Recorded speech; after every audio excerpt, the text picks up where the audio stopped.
আসসালামু আলাইকুম সুপ্রিয় দর্শক, আজ আমি আপনাদের সাথে শেয়ার করব আনারস ভর্তার রেসিপি। রাস্তার পাশে মামাদের আনারসের ভর্তাটা খেতে কিন্তু সবাই অনেক পছন্দ করে। আর যারা বাইরে থেকে এই আনারসের ভর্তাটা কিনে খেতে চান না, তারা চাইলে এভাবে বাসায় বসেও খুব সহজে এবং ভীষণ মজার করে তৈরি করে নিতে পারবেন। এটা খেতে কিন্তু ভীষণ মজার হয়েছে। আশা করছি আজকের ভিডিওটি আপনাদের ভালো লাগবে। তো চলুন শুরু করা যাক। আনারস ভর্তা বানানোর জন্য আমি এখানে একটি আনারসের খোসা ছাড়িয়ে এভাবে স্লাইস করে কেটে নিয়েছি। আপনারা চাইলে কিন্তু এর থেকে ছোট অথবা বড় আপনাদের পছন্দ মতো কেটে নিতে পারেন। এবার আমি এর মাঝে দিয়ে দিচ্ছি 2টি কাঁচামরিচ কুচি, দিয়ে দিচ্ছি সামান্য পরিমাণ বিট লবণ, দিয়ে দিচ্ছি সামান্য পরিমাণ রেগুলার লবণ, দিয়ে দিচ্ছি 1/4 চা চামচ পরিমাণ চিলি ফ্লেক্স।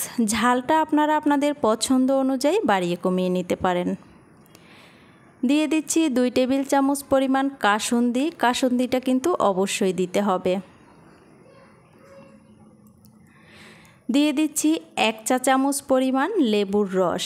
লেবুর রসটা দিলে হয় কি, এই ভর্তাটা খেতে কিন্তু অনেক বেশি ভালো লাগে আর ভীষণ ভালো একটি ফ্লেভার আসে। সবগুলো মশলা আমার দেয়া হয়ে গেছে। এবার আমি এরকমের একটি চামচের সাহায্যে খুব ভালোভাবে মিশিয়ে নিচ্ছি।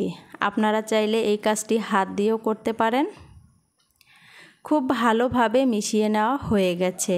আর মিশিয়ে নেওয়া হয়ে গেলেই কিন্তু এই ভর্তাটা একদম রেডি। আর এই ভর্তাটা খেয়ে কিন্তু আমার বাসার সবাই ভীষণ প্রশংসা করেছে।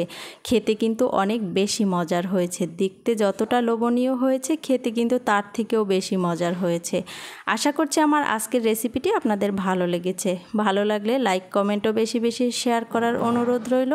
আর ভিডিওর কোথাও যদি একটু আপনাদের ভালো লেগে থাকে তাহলে অবশ্যই কমেন্ট করে জানাবেন। সবাই ভালো থাকবেন, সুস্থ থাকবেন। আজ এখানেই বিদায় নিচ্ছি। আল্লাহ হাফেজ।